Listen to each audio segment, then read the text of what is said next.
പ്രായത്തെ ചെറുക്കാൻ ഒരു 5 ആയുർവേദ ദിനചര്യകൾ നോക്കിയാലോ എന്ന്. Hi, I am doctor Anagha, chief physician, Vedara Ayur care. അകാലനര, ഫൈൻ ലൈൻസ്, റിങ്കിൾസ് തുടങ്ങി ഒട്ടനവധി പ്രശ്നങ്ങൾ ഇന്നത്തെ ചെറുപ്പക്കാർ ഫേസ് ചെയ്യുന്നുണ്ടല്ലേ. ഇത് തടയാനായി ആയുർവേദത്തിൽ പറഞ്ഞിരിക്കുന്ന ഒരു 5 ടിപ്സ് നമുക്കിത് നോക്കാം. ഒന്നാമതായി അഭ്യംഗം അഥവാ എണ്ണ തേച്ചു കുളി. ഇത് ജരാനരകളെയും വാതരോഗങ്ങളെയും അകറ്റാനായി സഹായിക്കുന്നു. ഫൈൻ ലൈൻസിനെയും റിങ്കിൾസിനെയും എല്ലാം അകറ്റി ഹെൽത്തി ഗ്ലോയിങ് സ്കിന്ന് തന്നെ നമ്മൾക്ക് പ്രൊവൈഡ് ചെയ്യുന്നു. ഇതിനായി നമുക്ക് സാധാരണ എള്ളെണ്ണയോ അല്ലെങ്കിൽ വെളിച്ചെണ്ണയോ, ഇനി എന്തെങ്കിലും ഹെൽത്ത് കണ്ടീഷൻസ് നിങ്ങൾക്കുണ്ടെങ്കിൽ ഒരു ഡോക്ടറുടെ നിർദ്ദേശപ്രകാരം മാത്രം നിങ്ങൾക്ക് മെഡിക്കേറ്റഡ് ആയിട്ടുള്ള കുഴമ്പുകളോ ഒക്കെ യൂസ് ചെയ്യാവുന്നതാണ്. അതും കാലാവസ്ഥ നോക്കി വേണം കുഴമ്പുകൾ യൂസ് ചെയ്യാൻ. ഒത്തിരി ചൂടുള്ള കാലാവസ്ഥയിൽ കുഴമ്പുകൾ അധികം നല്ലതല്ല. രണ്ടാമതായി ഗണ്ടൂഷം അഥവാ ഓയിൽ പുള്ളിംഗ് എന്ന് നമുക്ക് പറയാം. രാവിലെ പല്ല് തേച്ചതിന് ശേഷം 1-2 ടീസ്പൂൺ എള്ളെണ്ണയോ അല്ലെങ്കിൽ അരിമേതാതി വെളിച്ചെണ്ണയോ വായിൽ ഒഴിച്ചു പിടിച്ച് 2 മിനിറ്റിന് ശേഷം തുപ്പിക്കളയാവുന്നതാണ്. ഇത് പല്ലുകളിൽ ഉണ്ടാവുന്ന പ്ലേക്ക്, കേട്, അഴുക്ക് എല്ലാം നീക്കം ചെയ്യാനും മോണരോഗങ്ങളെ പ്രിവെന്റ് ചെയ്യാനും സഹായിക്കുന്നു. ഓവറോൾ നമ്മളുടെ ഓറൽ ഹെൽത്തിനെ ഇത് വളരെയധികം പ്രൊട്ടക്ട് ചെയ്യുന്നുണ്ട്. മൂന്നാമതായി പ്രതിമർശനസ്യം അഥവാ മൂക്കിൽ എണ്ണ ഉറ്റിക്കുന്ന ഒരു പ്രൊസീജിയറാണത്.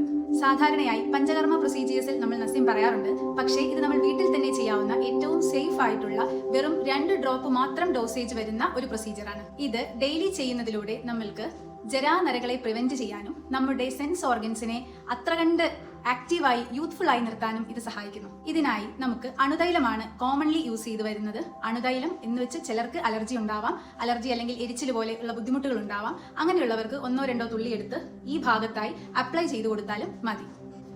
നാലാമതായി യോഗ അല്ലെങ്കിൽ ലൈറ്റ് ആയിട്ടുള്ള സ്ട്രെച്ചിങ് എക്സസൈസസ് ആണ്. യോഗ ശീലമാക്കുന്നതിലൂടെ നമ്മളുടെ ബോഡിക്ക് നല്ലൊരു മെയ്വഴക്കം ഉണ്ടാവാൻ സഹായിക്കുന്നു. തൽഫലമായി ജോയിന്റിലെ സ്റ്റിഫ്നെസ് എല്ലാം കുറഞ്ഞ് നമ്മൾക്ക് ഒരു മെന്റൽ കാംനെസ് പ്രൊവൈഡ് ചെയ്യാൻ സഹായിക്കുന്നു. ഇത്തരം ലൈറ്റ് എക്സസൈസസ് നമ്മുടെ ബോഡിയിൽ ഹാപ്പി ഹോർമോൺസിനെ പ്രൊഡ്യൂസ് ചെയ്യുന്നു. ഈവൻ ആൻസൈറ്റി, പാനിക് അറ്റാക്ക് പോലുള്ള ബുദ്ധിമുട്ടിക്കുന്ന കണ്ടീഷൻസിൽ നിന്ന് വളരെയധികം റിലീഫ് നൽകാനായി യോഗ സഹായിക്കാറുണ്ട്. Last but not the least, അഞ്ചാമതായി ഉറക്കമാണ്. രാത്രിയിലെ ശരിയായ ഡീപ്പ് കണ്ടിന്യൂസ് ആയിട്ടുള്ള ആ ഒരു ഉറക്കം നിങ്ങളുടെ ശരീരത്തിലെ വാതപിത്ത ശമനം ഉണ്ടാക്കുകയും അതുപോലെ തന്നെ നല്ല രീതിയിൽ നമ്മുടെ ബോഡിയെ ബാലൻസ് ചെയ്ത് കൊണ്ടുപോകാനും സഹായിക്കുന്നു. 6 മുതൽ 8 മണിക്കൂർ വരെയുള്ള ഡീപ്പ് കണ്ടിന്യൂസ് സ്ലീപ്പ് ഏതൊരു അഡൽറ്റിനും ആവശ്യമാണ്. അത് സ്ത്രീകൾക്ക് 8 മണിക്കൂർ അത്യാവശ്യമാണ്. അതുപോലെ തന്നെ സൂര്യോദയത്തിന് മുൻപേ ഉണരുന്നതും 1 ഗ്ലാസ് വാം വാട്ടർ വെറും വയറ്റിൽ കുടിക്കുന്നതും നമ്മളുടെ ശരീരത്തിലെ ടോക്സിൻസിനെ റിലീസ് ചെയ്യാനും അതുപോലെ കോൺസ്റ്റിപ്പേഷൻ പ്രിവെന്റ് ചെയ്യാനും സഹായിക്കുന്നു. ഈ വീഡിയോ കണ്ടുകൊണ്ടിരിക്കുന്ന നിങ്ങളുടെ ഏജും ഒരു 30s 40s ഒക്കെ ഇടയ്ക്കാണെങ്കിൽ നിങ്ങൾക്ക് ഈ റൂട്ടീൻസ് എത്രയും പെട്ടെന്ന് സ്റ്റാർട്ട് ചെയ്യാവുന്നതാണ്. ഓർക്കുക, ദിനചര്യ എന്ന് പറയുന്നത് 1-2 ദിവസം ചെയ്ത് കളയേണ്ട ഒരു കാര്യമല്ല.